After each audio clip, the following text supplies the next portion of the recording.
Update muna nga tayo sa mundo ng basketball, partikular na sa PBA. Ang Barangay Ginebra nga ay napakasaya ng Pasko matapos talunin ang Magnolia. Samantalang si Mark Barroca aminadong nasaktan sa pagkatalo nila sa Ginebra. At ito nga si Justin Baltasar naghalimaw kontra Meralco Bolts. Ngunit bago yan, pakipindot naman ang like, subscribe at ang notification bell para updated ka sa lahat ng aking ina-upload. Nagkaharap na nga ang Barangay Ginebra at Magnolia Hotshots sa Christmas game ng PBA at masasabi nating pinasaya talaga ang mga Pilipinong fans ng PBA, partikular na ang Barangay Ginebra fans at ang Magnolia Hotshot fans. At napakaganda nga ng laban at masasabi nating dikit lang talaga ang naging tapatan ng mag-sister company. Marami pa nga nagsasabi na baka naman daw sagip kapamilya lang ang mangyayari sa laban na ito. Kaya naman nagulat sila sa wild ending ng laban matapos tumira ng crucial 3 points itong si Scottie Thompson upang maibigay sa Barangay Ginebra ang panalo. So malinaw na ang lahat na wala talagang sagip kapamilyang nangyari dahil napakaganda ng kanilang ipinakitang performance at patas lamang ang laban. At natapos nga ang laban sa final score na 95-92. Ang best player si RJ Abarientos na nagtala ng 20 points, 5 assists, 3 steal at 5 out of 8 sa 3 points. At si Scottie Thompson naman ay nakuha na ang PBA record na 2,000 assist points. Ang sabi nga ni Scottie Thompson ay wala ng overtime dahil uuwi pa siya ng Davao. Samantalang aminado naman itong si Mark Barroca na nasaktan talaga siya sa pagkatalo nila sa Barangay Ginebra, kaya naman pakinggan natin ang kanyang buong sinabi. Yes, oo, so masakit. Grabe yun. Pero ni Scottie, parang tingin ko lang pala tao si Scottie. Gusto, kaya lang. Pagtingin ko, sakto talaga.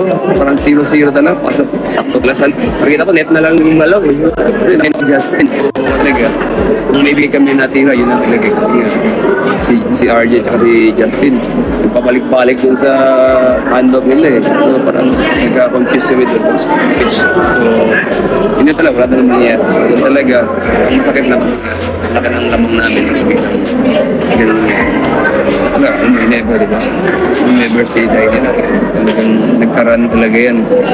Kailangan storm the weather talaga. Start time. So parang sabi nga namin na parang yung parang stop na namin yung talaga nila, yung crowd nila yung talaga. So yun talaga yung 6 months. So parang doon kami na dali. So buhayan sila pero parang 11-0 run yata sila o 9-0 run. From 21 ba yun, naging 9 ng 11 ang buhayan ulit. So dating ng 4th, tuloy na.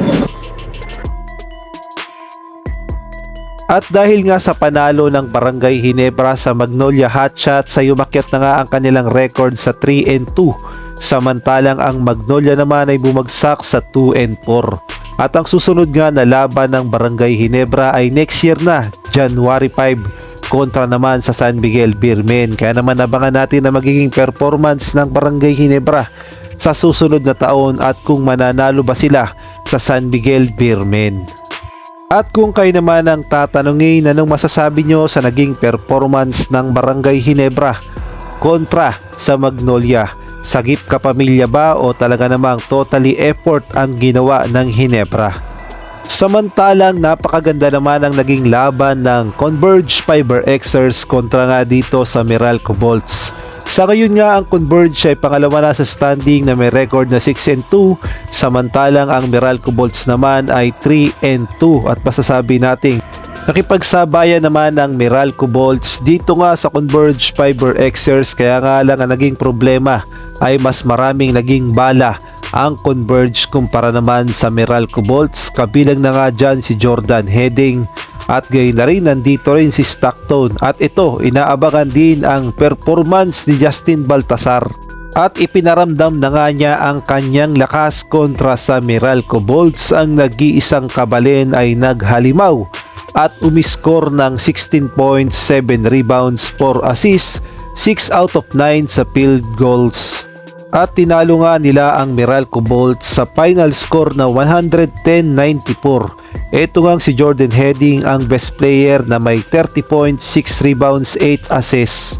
At dito nga makikita natin kung paano kinalabaw ni Justin Baltasar itong si Kyle Pascual sabay tinirahan ng fade away.